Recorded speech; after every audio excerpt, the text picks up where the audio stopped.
I'm going to show you how to make a chilled cocktail called a Dirty Harry. Ice. Now, speaking of dirty, I don't know about you, but my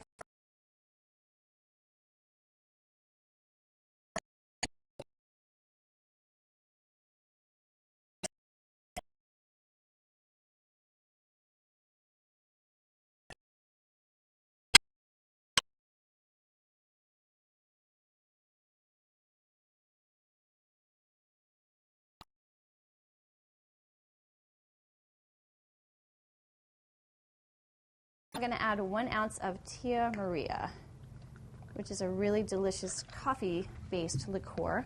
We're going to shake this up. And then I'm going to strain this into a cocktail glass. Now, if you like, you can chill your cocktail glass first. Easy to do. Put in some ice, put in some water, let it sit while you mix your cocktail. Pour out the ice and water, and voila, you have a chilled cocktail glass. We're going to strain this right into our cocktail glass, and there you have a Dirty Harry. Cheers.